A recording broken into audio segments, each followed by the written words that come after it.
Why do good people sometimes do shockingly bad things without feeling much guilt at all? Psychology has truly uncovered 10 disturbing patterns hiding inside almost every single human brain alive. These are not rare monsters. These are ordinary people caught inside predictable mental traps daily. Once you see these patterns, you simply cannot unsee them in yourself or anyone else. Psychologists estimate every person witnesses several of these 10 patterns within a single ordinary week. You have probably stayed silent, judged unfairly, conformed blindly, or quietly excused your own mistake.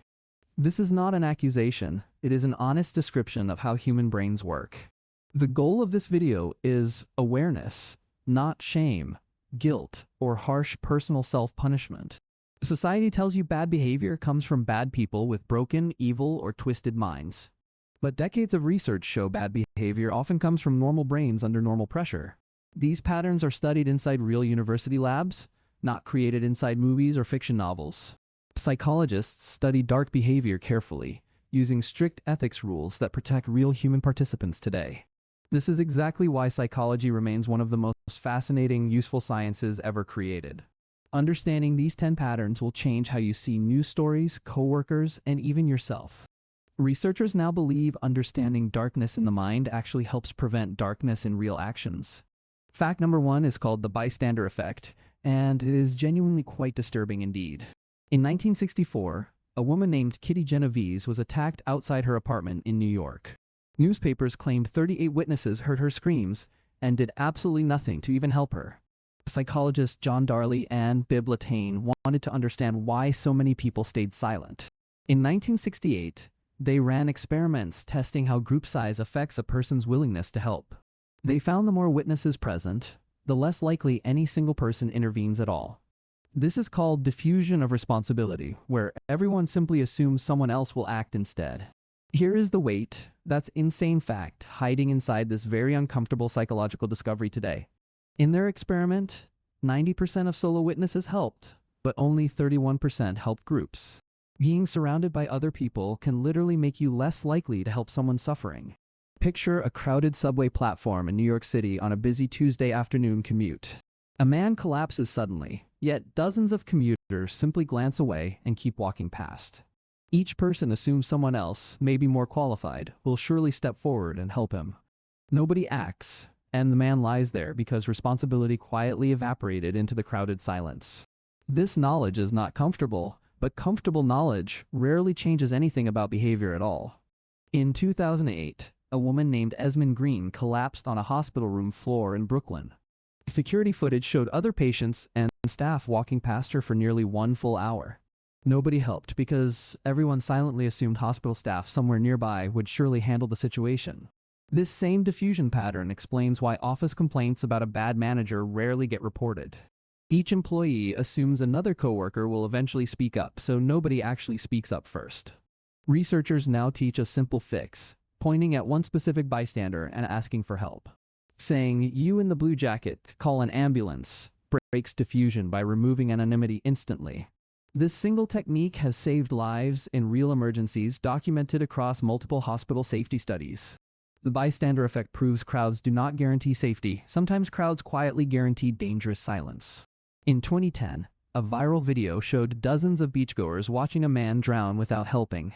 Lifeguards later confirmed nobody called emergency services because everyone simply assumed someone else already had. This tragic case became a textbook example used in modern psychology classrooms across the world. Emergency responders now train the public to assign one person the job of calling help. That single small instruction breaks the diffusion pattern almost every single time it gets used. Fact number 2 is called obedience to authority, and it is even more deeply disturbing. In 1961, psychologist Stanley Milgram truly wanted to understand how ordinary Germans followed Nazi orders. He built a fake shock machine and told volunteers to punish an actor's wrong answers. The actor screamed in pain, begged for mercy, and eventually pretended to fall completely silent. 65% of ordinary volunteers still delivered the maximum 450-volt shock anyway. None of these volunteers were violent criminals. They were teachers, clerks, and regular working parents.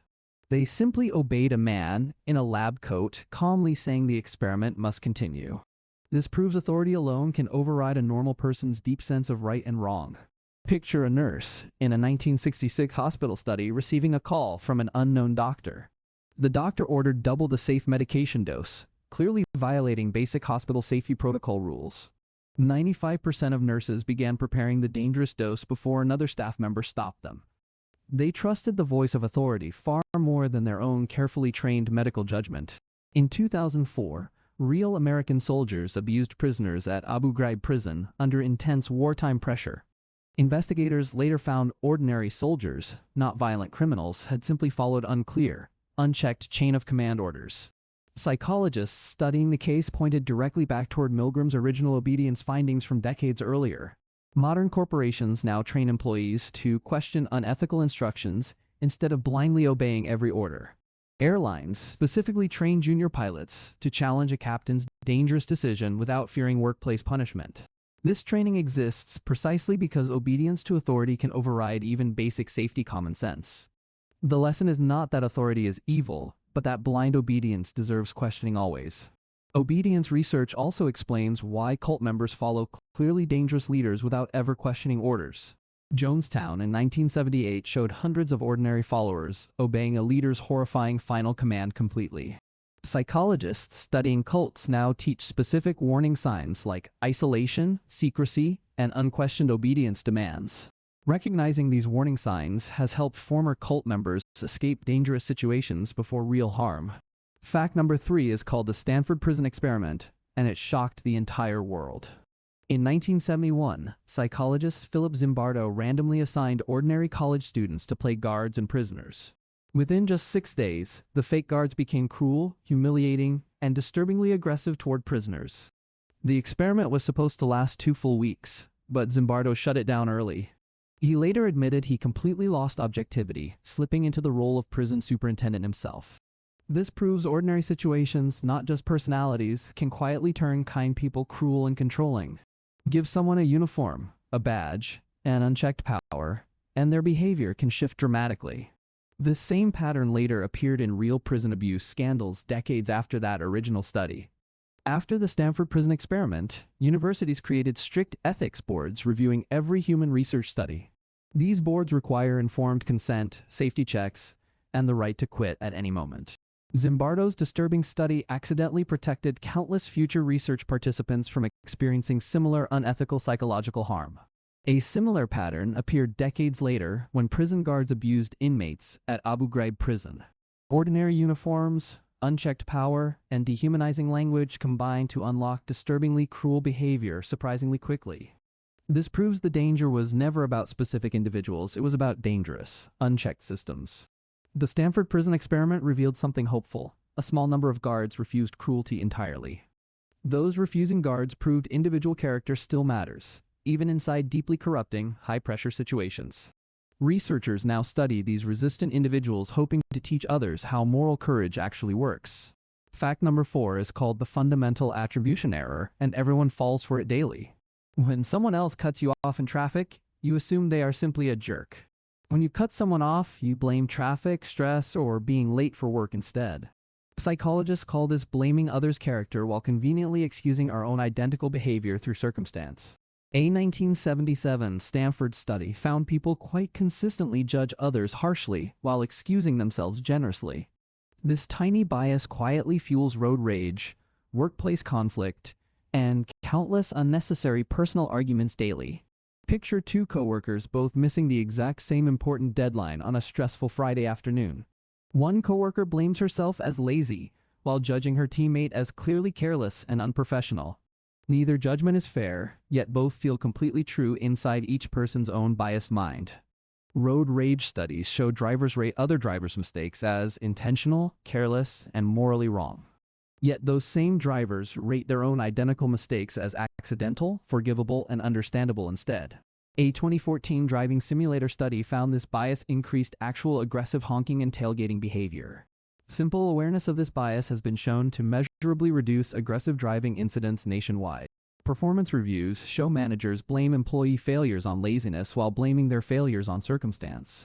This bias quietly damages workplace trust, team morale, and honest, productive communication between coworkers daily.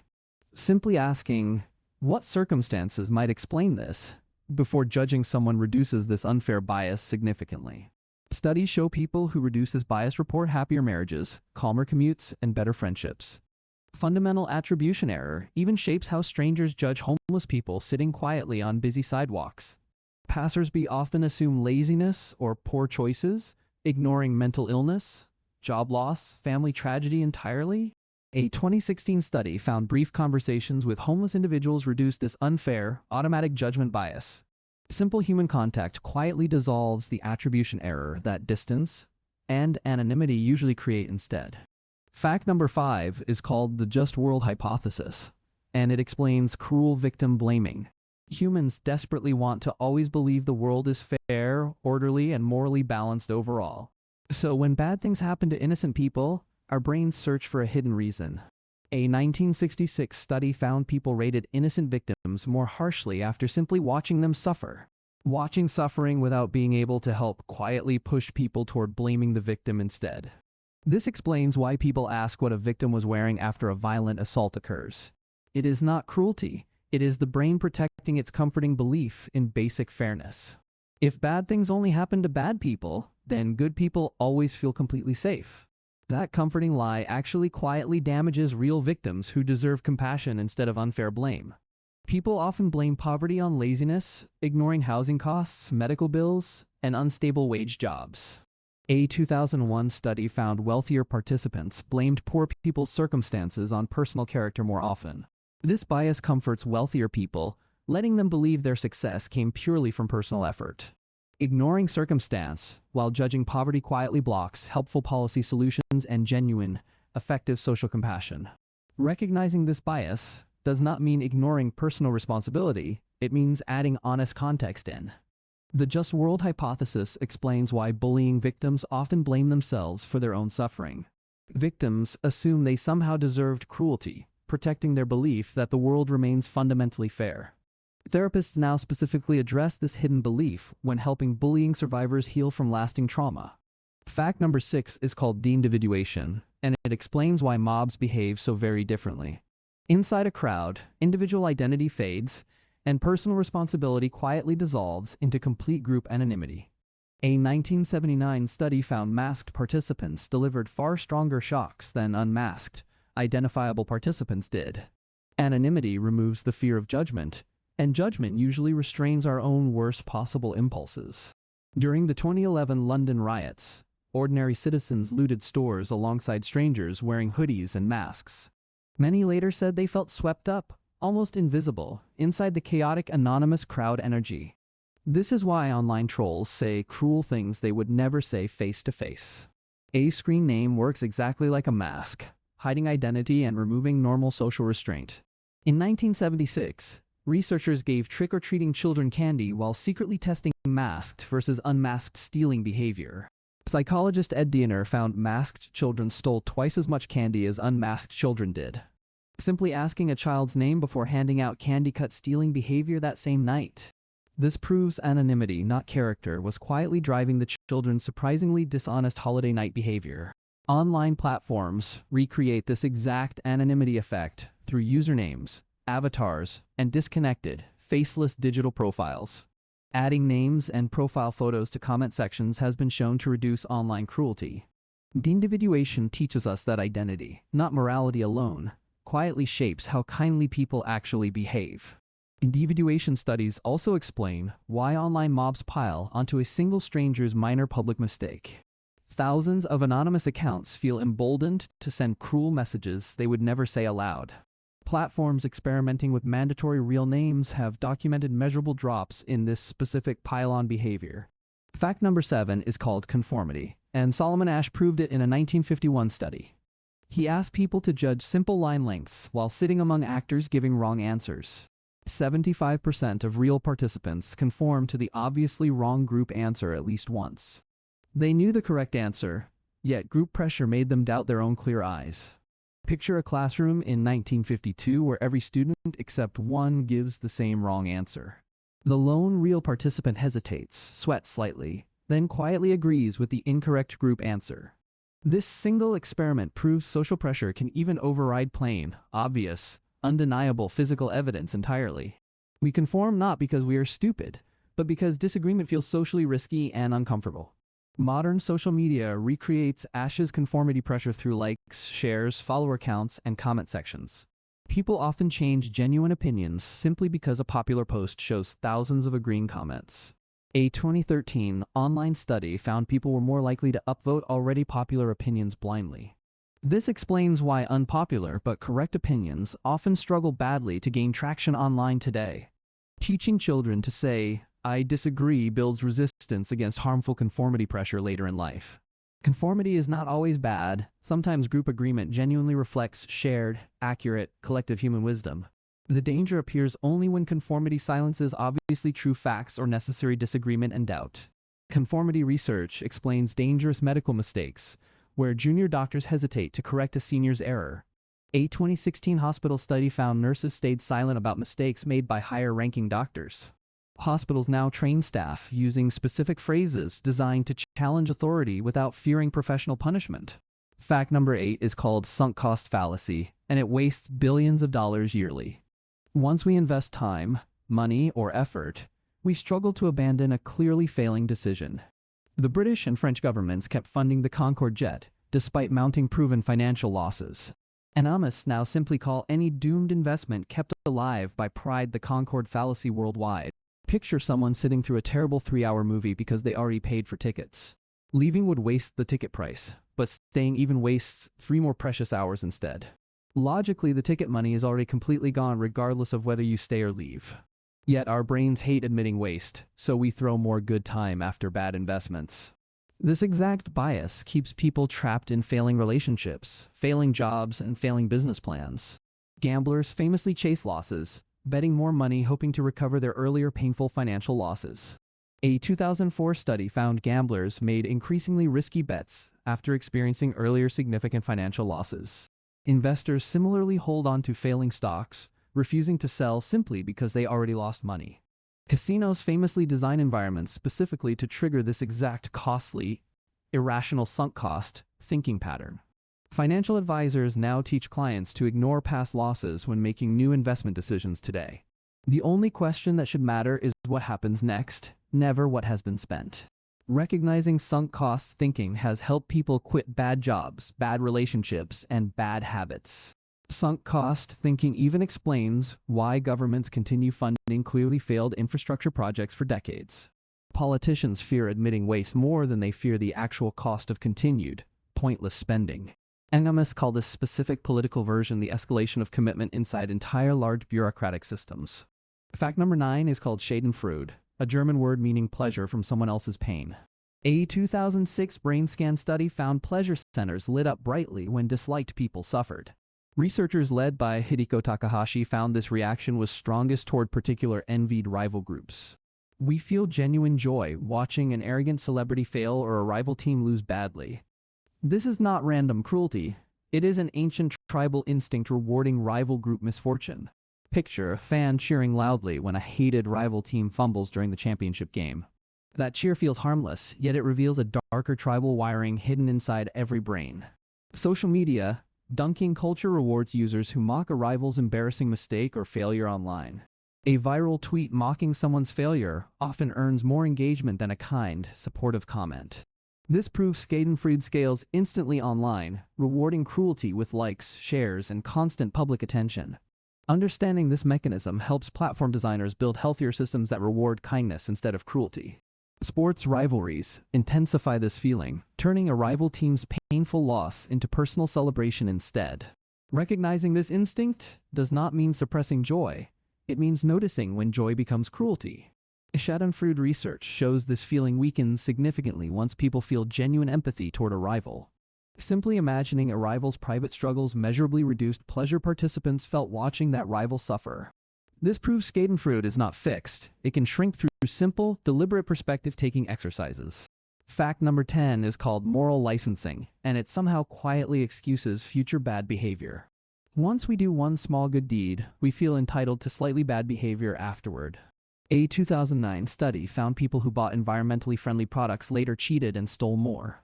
Buying green products created a quiet, false sense of moral credit to spend on selfishness.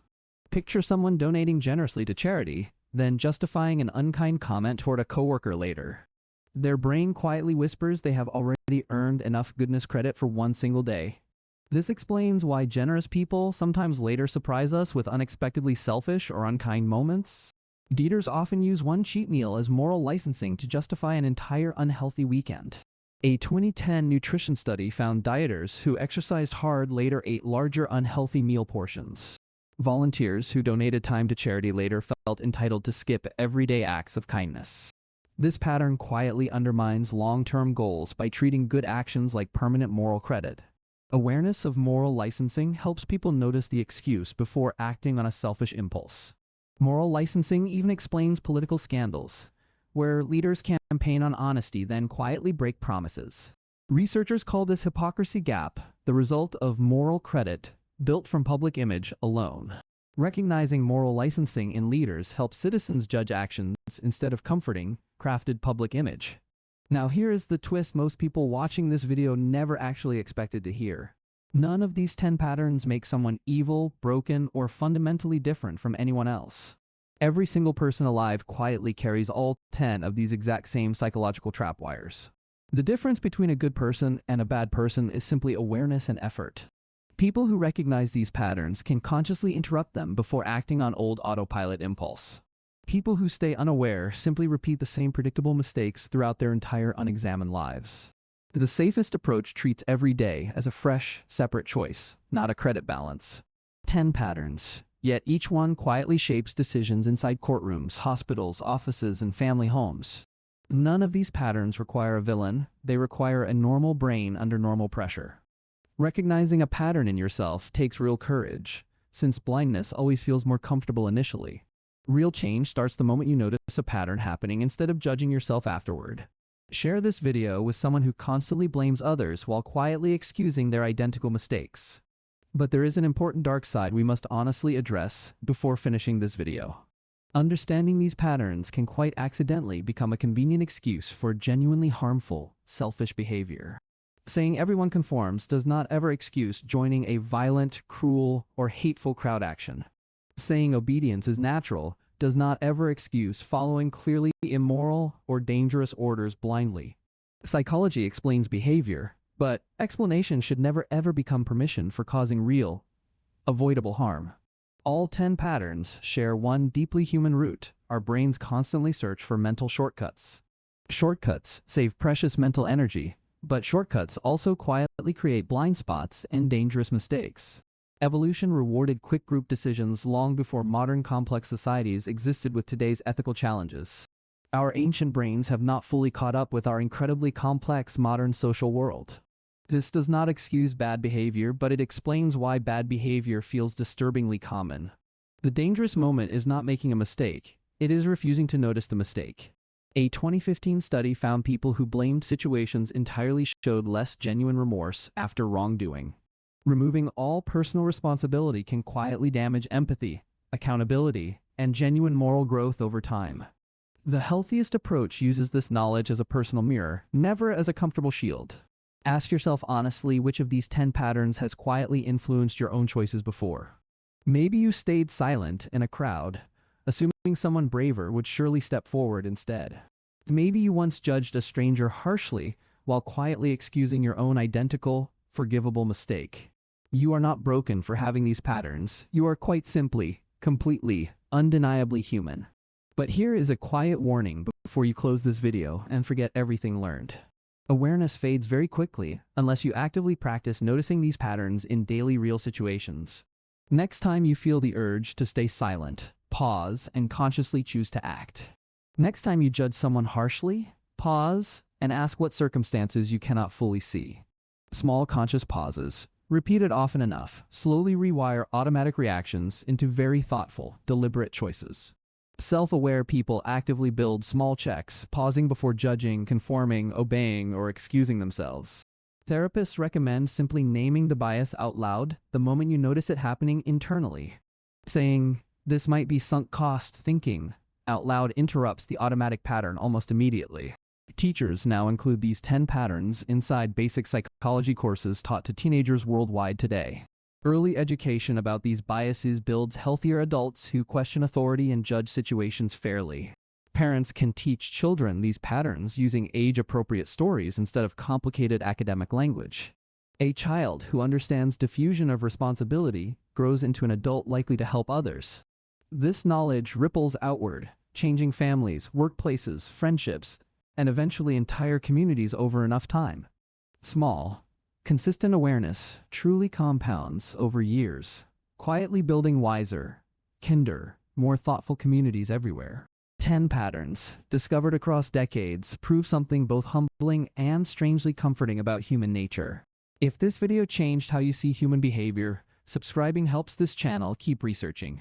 We dig through real published studies so you get genuine truth, not shallow internet myths. In the next video, we reveal 5 psychological tricks advertisers secretly use against your brain. That number comes from real marketing research, and almost nobody quite notices it happening daily. We are not broken individuals, we are predictable brains running ancient, outdated survival software today. Updating that software requires nothing more than honest curiosity and a willingness to notice patterns. Bad behavior was never about broken people, it was always about predictable, fixable brain wiring.